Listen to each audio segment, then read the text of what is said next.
It's not far from the arid centre of Australia, maybe the last place you'd expect one of the biggest fruit and vegetable farms in the country. But the owners of Singleton Station, almost 400 kilometres north of Alice Springs, have been granted a licence to extract 40,000 megalitres of water each year, clearing the way for them to grow crops including grapes, rockmelons and citrus. It's been a long and rigorous process, and it's really good to see that project's now got security and surety. It's an almost inconceivable amount of water, about 16,000 Olympic-sized swimming pools every year.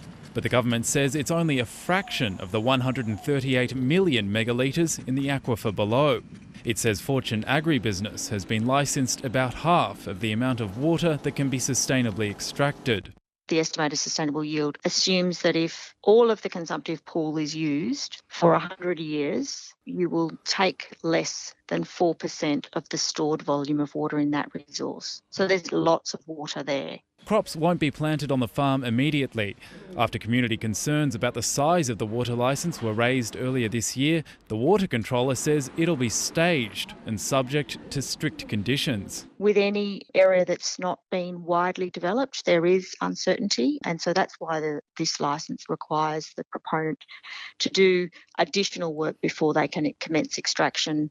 And there's also triggers that will be in their management plan that should the water resource behave in a way that's not anticipated or modelled, there'll be certain management actions that they'll be required to undertake. We've got a lot of concerns. Our constituents have definitely raised concerns with us.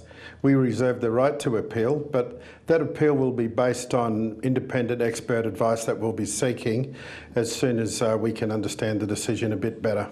The NT Environment Centre says the decision could be catastrophic for the water quality of the aquifer, and there still hasn't been enough research undertaken. The decision is now subject to a 30-day review period. Nicholas Hines, ABC News.